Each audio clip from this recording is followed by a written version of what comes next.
ఓడి అమ్మ, Oscar award, Bhaskar award, SIIMA award, Nandi award, ఏ award ఉండే అవార్డులో best actor award goes to mister Emmanuel and mister Bharani గారు అండి. అట్లా ఉంది వాళ్ళ యాక్టింగ్. వాళ్ళ భయంకరంగా నటించారు. ఫస్ట్ ఇమాన్యుయల్ గురించి మాట్లాడుకుందాం. అసలు ఆయన ఏమన్నాడు, తనుజ రాణిగా గెలిచిన తర్వాత మీరు రాణిగా చూడాలని మేము చాలా ఆశించామండి, మిమ్మల్ని సెలెక్ట్ చేసింది మేము పోటీ పడ్డా మిమ్మల్ని సెలెక్ట్ చేయడంలో అన్నాడు. నాకు ఇలా చిప్పి ఎగిరిపోయింది. అసలు నిన్న చెప్పిన పేరులో తనుజ పేరే రాలా ఆయన నోట్లో నుంచి. సేమ్ బర్నీ గారు కూడా ఆయన నోట్లో నుంచి తనుజ పేరే రాలా. ఆ గౌరవ్ ఉన్నాడు చూడండి, కెమెరా ముందుకు వెళ్ళి మాట్లాడతాడు. నేనేమనుకుంటాడు ఒక్కొక్కసారి, ఈయన అసలు ఇంక ఆట వీళ్ళందరితో ఆడట్లేదు, ఆ కెమెరాతో ఆడుకుంటున్నాడేమో గేమ్ అనుకున్నా. కానీ ఇవాళ ఆయన మాట్లాడిన మాటలు చాలా పచ్చి నిజాలు బయట పెట్టాడు. బర్నీ గారు ఫేక్, ఇమాన్యుయల్ ఫేక్ అనలే, బట్ మనం అనుకున్నాం. ఎందుకంటే ఆయన నోట్ల నుంచి, ఇమాన్యుయల్ నోట్ల నుంచి తనుజ పేరే రాలా. బర్నీ గారు ఫేక్, ఆయన నోట్ల నుంచి తనుజ పేరే రాలా. ఆయన మాట్లాడితే డెమాను అండ్ దివ్య వీళ్ళిద్దరికి సపోర్ట్ చేశాడు తప్ప తనుజకి అసలు సపోర్ట్ చేయలేదు. మేము సెలెక్ట్ చేసిన తనుజని, నేను సెలెక్ట్ చేసా పర్సనల్ గా, నేను గెలిపించింది వాళ్ళ కెప్టెన్ గా అని చెప్పేసి అన్నాడు. అబ్సల్యూట్లీ కరెక్ట్ అండి. అసలు ఏం మాస్క్ వేసుకొని వెళ్ళి ఎత్తుకొని ఆయన అసలు నేను చాలా టెన్షన్ పడుతున్నానమ్మా, నువ్వు ఎవరు ఆడినా నాకు హౌస్ లో టెన్షన్ లేదు, నువ్వు ఆడితే మాత్రం చాలా టెన్షన్ అని వాహమ్మో నోటుకు వచ్చి ఇవన్నీ చెప్పేశాడు. ఆమె పిచ్చిదానిలాగా నమ్మేసింది ఇవన్నీ. సో గౌరవ్ వెళ్ళి డైరెక్ట్ గా తనుజ చెప్పాల్సింది, ఇలా తనుజ నిన్ను ఎవరు సెలెక్ట్ చేయలేదు, ఎక్కడ సెలెక్ట్ చేసింది నేను అండ్ సుమన్ గారు మాత్రమే, వాళ్ళిద్దరు అసలు నీ పేరు కూడా ఎత్తలేదు అని చెప్పేసి అంత దారుణంగా మోసం చేశారని చెప్పేసి. ఎందుకంటే వీళ్ళు అసలు బయటకు వచ్చిన తర్వాత మేమే నీ పేరు ఎత్తింది, మేమే మిమ్మల్ని సెలెక్ట్ చేసింది, మేమే ముందుండి నడిపించింది అని చెప్పేసి అంత బిల్డప్ ఇస్తున్నారు. సో భయంకరమైన యాక్టింగ్ అండి, భయంకరమైన యాక్టింగ్. నెక్స్ట్ టాస్క్ గురించి మాట్లాడుకుందాం. Captaincy task. ఇందులో తనుజాకి ఎవరిచ్చారో ఆ ఐడియా, లేకపోతే తన ఓన్ ఐడియానో. ఎందుకంటే లైవ్ లో చాలా మంది ఇన్స్ట్రక్షన్స్ ఇచ్చారు, కళ్యాణ్ ఎక్కువ ఇచ్చాడు ఇన్స్ట్రక్షన్స్, ఎలా పట్టుకోవాలి ఏంటి అని చెప్పేసి. ఎవరిచ్చారో కానీ ఐడియా అద్భుతమైన ఐడియా అండి. మీరు మిగతా వాళ్ళని పట్టుకోవడం చూస్తే వాళ్ళందరూ ఎట్లా పట్టుకున్నారు, ఒకళ్ళు ఎలా పట్టుకున్నారు. ఆ అమ్మాయి పట్టుకున్న విధానమే ఆ అమ్మాయిని గెలిపించింది ఫస్ట్ ఆఫ్ ఆల్. ఎందుకంటే సపోర్ట్ ఇలా ఫ్లాట్ గా పట్టుకున్నప్పుడు సపోర్ట్ ఎక్కువ ప్రెషర్ ఇక్కడ హ్యాండ్ మీద పడిద్ది. మీరు వర్టికల్ గా పట్టుకున్నప్పుడు ఎక్కువ దాని ఏమంటారు, ఆ ప్రెషర్ ఇక్కడ ఎక్కువ పడదు. సో ఆ అమ్మాయి తీసుకున్న ఆ స్ట్రాటజీ అది ఏదైతే ఉందో అది అద్భుతం, పీక్స్ అంతే. నేను ఇంకా అసలు మామూలుగా ఎవరైనా ఏం ఎక్స్పెక్ట్ చేస్తారు, తనుజ అండ్ నిఖిల్, రీతుని తీసేసాను, రీతు ఫస్ట్ పడిపోయింది కాబట్టి తనుజ నిఖిల్ ఉండడం, కానీ ఎవరు ఎక్స్పెక్ట్ చేస్తారు నిఖిల్ ఈజీగా పట్టేసుకుంటాడులే, ఈజీగా ఆపుకుంటాడులే అనుకున్నా. అసలు నిఖిల్ షివర్ అయిపోయి నిఖిల్ పడిపోయాడేసి నీకు షాక్ అనమాట. ఎందుకంటే స్టార్టింగ్ లో తనుజ రీతు ఇద్దరు కలిసి అరిచారు అమ్మా అబ్బా అని. నిఖిల్ మాత్రం చాలా స్ట్రాంగ్ గా నిలబడ్డాడు. బట్ నిఖిల్ పడిపోయేసరికి నేను షాక్. మేబీ ఆ యాపిల్ వెయిట్ ఎక్కువ ఉందా అనుకుంటే అలా అనుకున్నా 22 యాపిల్స్ పెట్టాడు అక్కడ బిగ్ బాస్. ఇప్పుడు యాపిల్ వెయిట్ ఎక్కువ ఉంటే మేబీ ఒక 5-6 పెట్టేవాళ్ళు కదా, 22 పెట్టారంటే ఆ యాపిల్ వెయిట్ కూడా ఎక్కువ ఏం లేదు. సో అక్కడ నిఖిల్ కూడా అంత దాని ఏమంటారు మంచి పర్ఫార్మెన్స్ చూపించలేదు. ఇంకా రీతు ఆటోమేటిక్ గా పట్టుకున్న విధానమే రాంగ్, రీతుది చాలా రాంగ్. ఎవరిచ్చారో ఐడియా కానీ అసలు వర్స్ట్ ఐడియా అది. వంకర పట్టుకుంది, హ్యాండ్ మీద చాలా ప్రెజర్ పెట్టేసుకుంది. అండ్ ఆ అమ్మాయి హైట్ కూడా చాలా తక్కువ. సో పట్టుకున్న విధానమే wrong Ritu first of all. అక్కడ ఇంకా తనుజ హ్యాట్స్ ఆఫ్, చాలా బాగా ఆడి గెలిచింది. షీఈస్ బికమ్ ద క్వీన్ అనమాట, కెప్టెన్ ఈ వీక్ కెప్టెన్ అయ్యి. అండ్ ఫ్యామిలీ వీక్ ముందు కెప్టెన్ అయ్యేసరికి తన ఆనందం అసలు ఇంకా ఆపుకోలేకపోతుంది. Even good for her. ఎందుకంటే తను ఒక చెప్పిన స్టోరీ నాకు బాగా నచ్చింది. లైక్ వాళ్ళ ఇంట్లో వాళ్ళు నువ్వు వెళ్ళిన 2 వీక్స్ కన్నా ఎక్కువ ఉండలేవు, నీ అలకకి, నీ కోపానికి, నీ ఏడుపుకి అవి ఉండలేరు హౌస్ లో, ఖచ్చితంగా 2 వీక్స్ 3 వీక్స్ నువ్వు బయటకు వచ్చేస్తావు అంటే ఆ అమ్మాయి చెప్పొచ్చిందంట. మీరు వచ్చే లోపల నేను కెప్టెన్ అయ్యి చూపిస్తాను మీకు అని చెప్పేసి. బట్ వాళ్ళు వచ్చిన టైంలోనే కెప్టెన్ అయ్యి ఆ టైంలో కెప్టెన్ గా ఉండబోతుంది ఆమె. నెక్స్ట్ వీక్ ఫ్యామిలీ వీక్ రాబోతుంది. సో ఆ టైంలో కెప్టెన్ గా అయ్యి ఉండబోతుంది కాబట్టి షీఈస్ సో ప్రౌడ్ అనమాట. ఈవెన్ వాళ్ళ ఇంట్లో వాళ్ళు చాలా ప్రౌడ్ గా ఫీల్ అవుతూ ఉంటారు. So good for her. అది బాగా కనెక్ట్ అయ్యాను నేను ఆ స్టోరీకి. ఆ తర్వాత వెళ్ళి బోర్డు పెట్టేటప్పుడు అదేందో ప్రసాదం పెట్టినట్టు అందరు వెళ్ళి చెయ్యండి అని చెప్పేసి నాకేసి నవ్వు ఆగలేదు. ఎవరో ఒకరు మంచి వాళ్ళు వెళ్ళి పెట్టుంటే బాగుండేది. అంటే ఒక్కొక్కరు ఒకటి పెడుతున్నారు కదా, క్రౌన్ వచ్చి బర్నీ గారు పెట్టారు, ఈ కెప్టెన్సీ బ్యాండ్ సుమన్ గారు పెట్టారు. సో ఇది ఒకటి వచ్చి కళ్యాణ్ పెట్టుంటే ఇంకా అయిపోయి దానిలో 3 పార్టిసిపేషన్ ఉండేది కదా అనిపించింది నాకు. ఎందుకు మరి అందరూ వెళ్ళారు నాకు అర్థం కాలేదు. ఏదో చెప్పాయి కదా దేవుడి దగ్గర ప్రసాదం పెట్టినట్టు వెళ్ళి అందరూ ఒక్కొక్కరు హ్యాండ్ వేయండి అని చెప్పేసి ఇలా పట్టుకోవటం అందరూ. ఇమ్మాన్యుల్ కూడా సేవ్ అదే అన్నాడు మమ్మ అని అనుకోండి అని చెప్పేసి పట్టుకొని మమ్మ అనటం నాకేదో భలే నవ్వు వచ్చింది.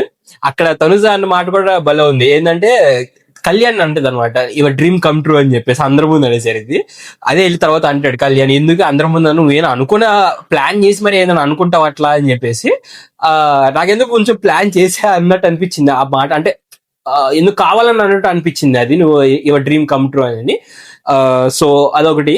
అండ్ నెక్స్ట్ వచ్చేసరికి చెప్పాక గౌరవ్ చాలా అంటే చాలా పచ్చి నిజాలు చెప్తున్నాడు కెమెరా ముందు. ఫస్ట్ వచ్చేసరికి బర్నీ అండ్ ఇమాన్యుయల్ గారి విషయంలో ఆయన వాళ్ళిద్దరు అసలు సపోర్ట్ చేయలేదని చెప్పేసి. సెకండ్ వచ్చేసరికి సంజనా గారు అండ్ నిఖిల్ విషయంలో నాకు ఇక్కడ సంజనా గారు చేసింది రాంగే అనిపించింది, చాలా రాంగ్ అనిపించింది. ఎందుకంటే సంజనా గారికి తనుజా గారికి అసలు పడదు. ఫస్ట్ ఆఫ్ ఆల్ రీతు అంటే ఓకే, ఈ జుట్టు సాక్రిఫైస్ చేసింది, ఇంకా అసలు ఇంక అది పెద్ద సాక్రిఫైస్ కాబట్టి ఇంక ఇస్తూనే ఉండాలి, ఏదో ఒకటి ఇస్తూనే ఉండాలి కాబట్టి అలా తను వదిలేసింది.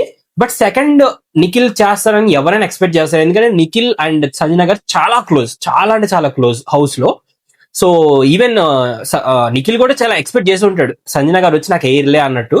ఆయన చేసేసరికి షాక్, ఆయన చాలా హర్ట్ అయ్యాడు, చాలా దారుణంగా హర్ట్ అయ్యాడు. నిఖిల్ గౌరవ్ అంటాడు అనమాట, ఫేక్ పీపుల్ వీళ్ళు, బర్నీ గారు ఫేక్, సంజనా గారు ఫేక్ అని. ఫేక్ అంటాం రాంగ్, ఎందుకంటే ఈ ఒక్క యాపిల్ వేసినందుకు ఫేక్ అనడం అనేది ఎందుకో రాంగ్ అనిపించింది. బట్ గౌరవ్ టార్గెట్ చేస్తున్నాడేమో సంజనా గారిని అని అనిపించింది, ఎందుకంటే లాస్ట్ కొన్ని వీక్స్ నుంచి అదే విన్నర్ ఎవరు లూజర్ ఎవరు అనే అక్కడి నుంచి స్టార్ట్ చేసుకుంటే సంజనా గారు అని చెప్పేసి ప్రతి దాంట్లో ఆ పేరే వస్తుంది ఆయనకి, గౌరవ్ గారికి. సో ఫేక్ అనేది రాంగ్, బట్ అది నిజం. లైక్ వాళ్ళిద్దరు క్లోజ్గా ఉన్నప్పుడు కూడా వచ్చి ఇలా వేయటం అనేది రాంగ్ అనిపించింది నాకు. అండ్ ఇంకా వాళ్ళ ఫైటే జరుగుతుంది తర్వాత రోజు కూడా. మధ్యవర్తిగా వెళ్ళి ఇమాన్యుయల్ పాపం ట్రై చేశాడు కానీ అది అంత పెద్ద వర్కౌట్ అవ్వలేదు, ఎందుకంటే బాగా గట్టిగా హర్ట్ అయ్యాడు నిఖిల్. ఎందుకంటే యాపిల్ ఒకవేళ తీసుకొచ్చి తనుజాకి పడి ఉంటే తనుజా ఒకవేళ పడిపోయేదేమో, ఎందుకంటే అప్పటికే వణుకుతుంది అమ్మాయి, అరుస్తుంది గట్టిగా అమ్మ అని. ఒకవేళ యాపిల్ పెట్టుంటే ఖచ్చితంగా పడిపోయేదేమో అని అనిపించింది. అండ్ నెక్స్ట్ వచ్చేసరికి కళ్యాణ్ అండ్ తనుజాకి ఒక చిన్న క్యాట్ ఫైట్ అయింది, అది చిన్న పిల్లల ఫైట్ లేదు. అదేంటంటే తనుజ పాపం ఎక్స్ప్లెయిన్ చేస్తుంది, ఇలా వాళ్ళ చెల్లెలో పెళ్లి అవుతుంది, సో ఆ టైంలో నేను లేను, ఇప్పుడు చిన్నప్పుడు ఓల్డ్ మెమరీస్ గుర్తు చేసుకుంటుంటే అంత ఫాస్ట్ గా పెరిగిపోయాం మేము, అప్పుడే పెళ్లి చేసుకుని వెళ్ళిపోయి అంత స్టేజ్కి వచ్చేసామా అని ఒక ఏడుపు మొదలుపెట్టి చెప్తున్న టైంలో కళ్యాణ్ ఆపు అనటం అనేది ఆ అమ్మాయికి నచ్చలేదు. అక్కడ మిస్టేక్ ఎవరిది అనే ఉద్దేశం వస్తే ఇద్దరిది మిస్టేక్ ఏం లేదనమాట. ఎందుకంటే ఫస్ట్ కళ్యాణ్ టైప్ వైపు నుంచి మాట్లాడుకుందాం. కళ్యాణ్కి ఎలా అనిపిస్తుంది అంటే అమ్మాయి ఏడవటం ఇష్టం లేదు, అంటే చాలా నార్మల్ గా జరుగుతున్న కన్వర్జేషన్ లో సడన్ గా ఏడిసేసరికి ఆయనకి ఎట్లా ఓదార్చో తెలియక ఆపు అన్నాడు. ఆ అమ్మాయి ఎలా తీసుకుంది, అది చెప్పడం ఆపు అనటం అలా తీసుకుంది, బట్ ఆయన ఏడుపు ఆపు అనే ఉద్దేశంలో మాత్రమే చెప్పాడు. అది అమ్మాయి ఎట్లా తీసుకుంటారంటే ఇప్పుడు ఒక ఎమోషన్ ని క్యారీ చేస్తూ చెప్తున్నప్పుడు ఆపు అంటే ఆ అమ్మాయి ఇంకా ఏంది ఆపమంటున్నాడు, ఇంత నీట్ గా చెప్తుంది, ఇంత ఎక్స్ప్లెయిన్ చేస్తుంది, ఇంత ఎమోషన్ తో చెప్తుంటే ఆపు అనేది ఏంది నాకు అర్థం కాదని ఆమె కొంచెం ఫీల్ అయింది. సో ఇద్దరి విషయంలో తప్పేం లేదు దాంట్లో, ఇద్దరిది ఒక వాళ్ళ ఉద్దేశంలో వాళ్ళు కరెక్ట్ వేలోనే ఉన్నారు. అదొక చిన్న ఫైట్ లేదు, తర్వాత వాళ్ళు మళ్ళీ కలిసిపోయారు, మామూలుగానే ఉన్నారు, అది పెద్ద ఇష్యూ ఏం కాదు. ఇంక నెక్స్ట్ మెమరీస్ షేరింగ్ అండి. నేను ఒక ముగ్గురు గురించి మాత్రమే మాట్లాడతాను, మిగతా వాళ్ళ గురించి వాళ్ళంత పెద్ద నేను ఎవరిని తక్కువ చేయాలనుకోవట్లేదు, ఎవరికి వాళ్ళ బాధలు ఉన్నాయి, ఎవరిది వాళ్ళ మెమరీస్ హైలైట్ మెమరీస్ ఉన్నాయి. బట్ ముగ్గురిది నేను బాగా కనెక్ట్ అయ్యాను, చాలా బాగా కనెక్ట్ అయ్యింది, ఒక ముగ్గురిది మాత్రం చెప్తాను. ఫస్ట్ వచ్చేసరికి ఆబ్వియస్లీ కళ్యాణ్ది, బట్ లాస్ట్ లో చెప్తాను కళ్యాణ్ది. సెకండ్ వచ్చేసరికి ఇమాన్యుయల్ది బాగా కనెక్ట్ అయ్యాను. లైక్ నేను బాగా ఎక్కడ కనెక్ట్ అయ్యానంటే ఈ బ్రదర్స్ అనే దగ్గర, ఎందుకంటే నాకు ఒక తమ్ముడు ఉన్నాడు, సో అందువల్ల చాలా బాగా కనెక్ట్ అయ్యాను నేను. నేను కూడా ప్రొటెక్ట్ చేయాలనుకుంటాను వాడిని, బట్ చూపించిన ఎక్కువ. ఇప్పుడు కూడా సేమ్ మాకు ఇమాన్యుయల్ కి నాకు ఇమాన్యుయల్ కి వాళ్ళ అన్నకి జరుగుతున్న సిచ్యువేషన్ అనమాట. లాస్ట్ 3 years నుంచి మాకు అంత మాటలు లేవు, తను US లో ఉన్నాడు, సో నేను ఇక్కడ ఉండిపోయాను, అంత మాటలు లేవు. సో అక్కడ సేమ్ సిచ్యువేషన్ కాబట్టి నేను దానికి కొంచెం కనెక్ట్ అయ్యాను ఇమాన్యుయల్ విషయం దానికి. అండ్ తను పడిన బాధలు కానీ అవన్నీ చాలా హైలైట్ అనమాట, అసలు మామూలుగా కాదు. అన్ని బాధలు పడి ఇప్పుడు ఒక స్టేజ్కి వచ్చి ఒక హ్యాపీ లైఫ్ బతుకుతున్నాడంటే తన own hard work, hats off చెప్పాలి, అంత బాగా స్టోరీ బాగుంది. నాకు ఎక్కడ ఇంకా బాగా కనెక్ట్ అయిందంటే ఈ గుడిసె నుంచి ఒక ఇల్లు దగ్గర నుంచి ఒక త్రిబుల్ స్టోరీ బిల్డింగ్ అని చెప్పేసి ఆయన స్టెప్ బై స్టెప్ అలా ఎదుగుతూ వచ్చాడని చెప్పేసి నిదర్శనం అదే అనమాట. పాక నుంచి ఒక హౌస్ నుంచి ఒక బిల్డింగ్ కి రైజ్ అయిన స్టార్ లాగా. అండ్ ఇంకోటి ఏంటంటే వాళ్ళన్న తిన మీద డిపెండ్ అవ్వకుండా ఉండటం అనేది ఇంకా చాలా నాకు బాగా అనిపించింది. ఎప్పటికైనా ఒక మంచి డైరెక్టర్ అవుతాడు, ఆల్ ది బెస్ట్ చెప్దాం. సో చూద్దాం, మంచి డైరెక్టర్ అయితే ఖచ్చితంగా ఫ్యూచర్ లో అవుతాడు అనుకుంటున్నాం, ఆశిస్తున్నాం. ఆల్ ద బెస్ట్ వాళ్ళ అన్నకి. అండ్ వాళ్ళ అన్న పేరు నాకేం కన్ఫ్యూజన్ అనమాట, డానియలా వంశీ అని. ఎందుకంటే లాస్ట్ లో అన్న వంశీ అన్న ఐ లవ్ యూ అన్న ఏదో అన్నాడు, బట్ స్టార్టింగ్ లో మా అన్న డానియల్, నా పేరు ఇమాన్యుయల్ అని చెప్పేసి అన్నాడు. సో వంశీయా డానియలా నాకైతే అలా కొంచెం అది అక్కడ కన్ఫ్యూజన్ ఉంది. ఎవరికైనా తెలిసి కమెంట్ బాక్స్ లో కమెంట్ చేసి చెప్పండి. అండ్ సెకండ్ నేను బాగా కనెక్ట్ అయింది, అసలు అది మొత్తం ఎత్తేసాడు, అది మొత్తం బర్నీ గారిది. వాళ్ళ అమ్మ గురించి చెప్తాడు, లైక్ వాళ్ళ నాన్న గురించి చెప్తాడు, ఒక సపోర్ట్ సిస్టమ్ లాగా ఉంటాడు మా నాన్న, అది ఇది అని చెప్పేసి. సేమ్ దానికి కూడా నేను పర్సనల్ గా కనెక్ట్ అయ్యాను. ఎందుకంటే మా నాన్న కూడా కొంచెం I mean he left off me అనమాట, లైక్ 5 years అవుతుంది. సో దానికి కూడా నేను బాగా కనెక్ట్ అయ్యాను. లైక్ ఒక మెయిన్ సిస్టమ్, ఒక పెద్ద దిక్కు మనం ఎప్పుడు షేర్ చేసుకునే ఒక పర్సన్ ఉండకపోతే ఎంతలా బాధపడతాం, ఎంత డౌన్ గా వెళ్ళిపోతాం అనే ఒక బాధ ఉంటది.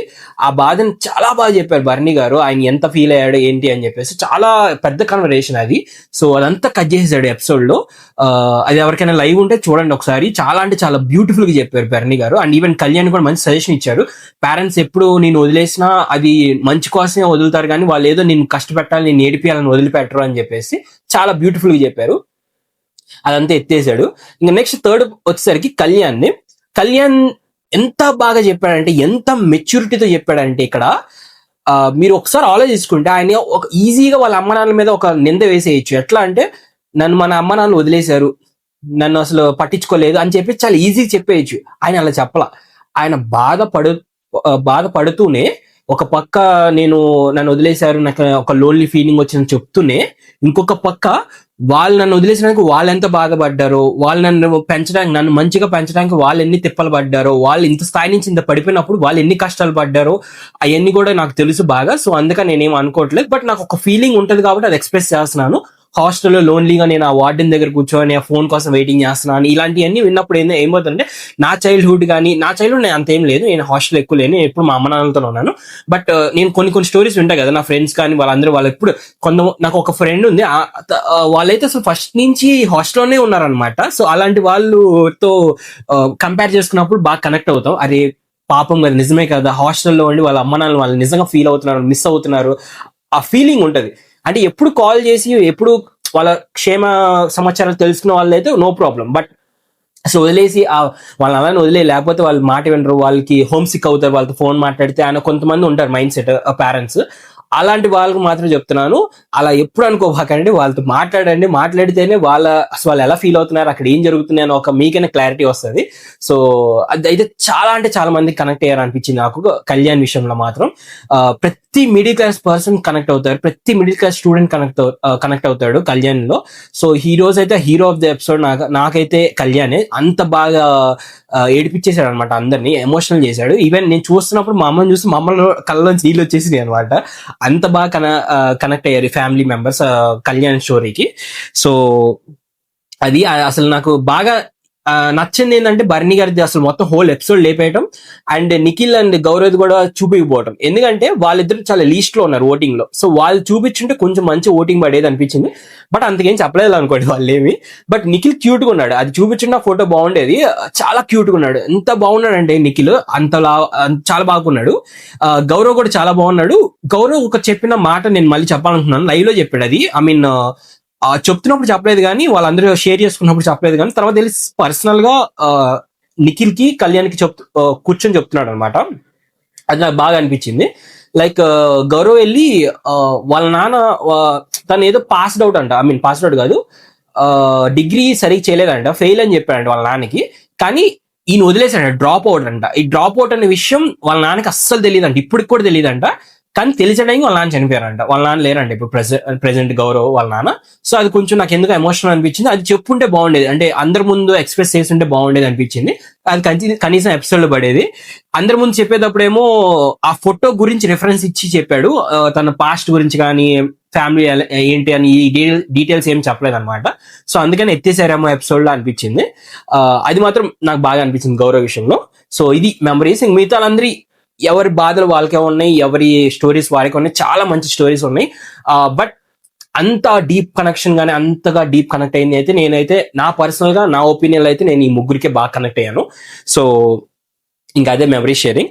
ఇంకా తర్వాత ఈ ఏదో 2 టాస్క్లు పెట్టారు, సంతూర్ టాస్క్ ఒకటి, luxury budget task. Luxury budget task తీసేసేయండి, అది వాళ్ళు క్రికెట్ ఆడుకోవడానికి ఫ్రీగా ఇచ్చినట్టు ఉంది. ఎందుకంటే వాళ్ళకి ఇచ్చింది 2 బాల్ ఆడుకోమని. అసలు వాళ్ళు బాల్ కొట్టినా అది తగలకపోయినా కూడా అది వైడ్ బాల్, డెడ్ బాల్ అని చెప్పేసి వాళ్ళు ఏదోటి గ్యాంబ్లింగ్ చేసేసి మళ్ళీ ఇంకొక 2-3 బాల్స్ ఆడతాం. అదే అన్నాడు బిగ్ బాస్, అక్కడ జోక్ నవ్వుతూ సార్కాజింగ్ గా అన్నాడు. ఏ మాట అన్నా అంటే, మీ నిజాయితీని మెచ్చుకొని మళ్ళీ ఇంకో 2-3 బాల్స్ ఇస్తున్నాడు అని చెప్పేసి. సో అది చాలా సార్కాస్టిక్ గా అన్నాడు. వీళ్ళు అలా ఆడారు అనమాట. ఆ తర్వాత కూడా బాల్ టచ్ అవ్వకపోయినా వీళ్ళు కాల్తో నెట్టేసి అది బాల్ టచ్ అని అందరు ఎగురుకుంటూ, సో దాదాపుగా ఫుడ్స్ అన్ని మెయింటైన్ చేసుకున్నారు. ఒక బేసన అదే శనగపిండి, ఇంకోటి ఏదో మిస్ అయ్యారు. ఆ రెండింటిలో మిస్ అయ్యారు. ఇంక మిగతా అన్ని ఆల్మోస్ట్ అన్ని వచ్చేసినాయి వాళ్ళకి.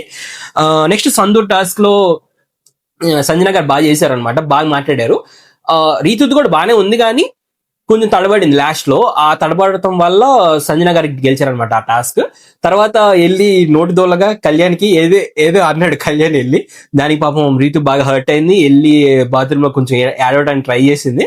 అక్కడ ఒక చిన్న కాన్ఫ్లిక్ట్ అయింది, అది పెద్ద కాన్ఫ్లిక్ట్ కాదు, బట్ హర్ట్ అయింది ఈ విషయంలోనే. ఈ సంతూర్ యాడ్ దాంట్లో తనుజ ఎల్లుండి ఇంకా బాగా చేసేదో మరి ఏమన్నాడో తెలియదు, కానీ ఒక నోటి దోలు మాత్రం ఏదో అన్నాడు. సో అది బాగా హర్ట్ అయింది రీతు. నెక్స్ట్ వచ్చేసరికి దివ్య అండ్ బర్నీ గారి కన్వర్జేషన్ అండి. అసలు ఈ దివ్య ఏందో నాకు అర్థమే కావట్లేదండి. అసలు అసలు ఏందో చిన్నపిల్ల అని నాకు కొన్ని విషయాల్లో అనిపిస్తుంది. ఇలాంటి విషయాల్లో కొన్నిసార్లు అనిపిస్తుంది, అమ్మాయి ఏజ్ నిజంగా చిన్నపిల్లరా అని. తనుజని ఎత్తుకున్నావు, నన్ను ఎత్తుకోలేదు ఎందుకు అనే ఒక కన్వర్జేషన్ పెట్టింది చూడండి. హైలైట్, అసలు మామూలు హైలైట్ కదా. నాకు చిప్పిలో ఎగిరిపోయింది. అరే అసలు దానికి దీనికి సంబంధం ఏంది? ఆయనకి ఏదో మంచిగా ప్రేమ వచ్చింది, ఆయన గెలవాలనుకున్నాడు, గట్టిగా గెలిచింది కాబట్టి ఆ ఉత్సాహంలో వచ్చి ఎత్తుకున్నాడు. నిన్ను ఎలా ఎత్తుకుంటాడు అసలు అది ఎందుకు చేసుకున్నావు కంపారిజన్ అని చెప్పేసి నాకు డౌట్. ఈ అమ్మాయి ఎప్పుడు అంటా ఉంటుంది, నాకు తనుజతో కంపారిజన్ ఏం లేదు, మీరు వెళ్ళి తనుజతో కూర్చొని మాట్లాడుకోండి, నాకు ప్రాబ్లం లేదనిది. బట్ ఎప్పుడు బర్నీ గారు వెళ్ళి క్లోజ్ గా మాట్లాడిన, బర్నీ గారు వెళ్ళి తనుజ టాపిక్ తీసుకొచ్చినా ఈ అమ్మాయి పొసెసివ్ గా ఫీల్ అవుతూనే ఉంటుంది ప్రతిసారి. సో అదైతే నాకు నచ్చలేదు, అసలు కన్వర్జేషన్ అంతా నచ్చలేదు. అండ్ ఇంకో కన్వర్జేషన్ ఏంటంటే సంజన గారికి అండ్ తనుజ గారికి ఇచ్చి పడేసింది. చాలా బాగా మాట్లాడింది తనుజ. నాకు చెయ్యి పడిపోయినా కూడా నేను ఆడుతానే ఉంటాను రెండోసారి ఆడినా అని. వీళ్ళేంటంటే తక్కువ చేసి వస్తున్నారు తనుజ. లైక్ గేమ్ ఆడదు ఈ అమ్మాయి, ఫైటింగ్ స్పిరిట్ ఏం లేదు. గేమ్ ఆడే వాళ్ళు ఓన్లీ కొంతమంది ఉన్నారు, డెమోన్ ఒకళ్ళు, ఇమాన్యుల్ ఒకళ్ళు, వీళ్ళు మాత్రమే ఉన్నారు. ఏ గేమ్ అని ఇచ్చి పడేస్తారు అని ఒక మైండ్ సెట్ తో ఉన్నారు. ఆ మైండ్ సెట్ ని తీసేసింది ఈజీగా తనుజ. మీరు నిన్న కూడా ఏదో అన్నారు, డెమోనోస్ ఇలా చేస్తాడు, నన్ను పంపిస్తే నేను ఎల్లుండి గేమ్ వేరేలాగా ఉండేది, ఓడిపోయే వాళ్ళం అది ఇది అని చెప్పేసి మీరు ఎప్పుడు అలా అనబాకండి అని చెప్పి చాలా గట్టిగా ఇచ్చింది. నేను అదే సంజన గారు ఇంకా నోరు తెరవరేమో తనుజ గారి మీద. ఇది నేను ఎప్పటి నుంచో మాట్లాడుతాను తనుజ గారి మీద. లైక్ గేమ్స్ కి పంపిస్తే ఈ అమ్మాయి ఓడిపోతుంది అని పంపించట్లేదు ఏ గేమ్ కి అని చెప్పేసి. నాకు తెలిసి ఇంకా ఇది అందరి ముందు చెప్పుంటే బాగుండేది, ఎందుకంటే అందరి మైండ్ లో ఇదే ఉంది మైండ్ సెట్, తనుజ వెళ్తే గేమ్ ఓడిపోతుంది, సో తనుజని పంపిబాకండి అని చెప్పేసి. సో అది కొంచెం గట్టిగా ఇచ్చినట్టుంది రిప్లై, బెస్ట్ రిప్లై అది. దట్స్ ఇట్ అండి. ఇంకా నేను ఈ ఎపిసోడ్ లో అయితే బాగా కనెక్ట్ అయింది కళ్యాణ్ కి, చాలా అంటే చాలా బాగా కనెక్ట్ అయ్యాను. నేనే కాదు, నాకు తెలిసి మాక్సిమం ఫ్యామిలీ మెంబర్స్ కనెక్ట్ అయి ఉంటారు కళ్యాణ్ కి. అంత బాగా చెప్పాడు, అంత బాగా ఏడిపించేశాడు, అంత మెచ్యూర్ తో చెప్పాడు. So that's it for today. నేను ఏమైనా తప్పు చెప్పినా ఆర్ ఏమైనా చెప్పడం మిస్ అయినా కమెంట్ బాక్స్ లో కమెంట్ చేసి చెప్పండి. That's it for today. Thank you so much. Signing off.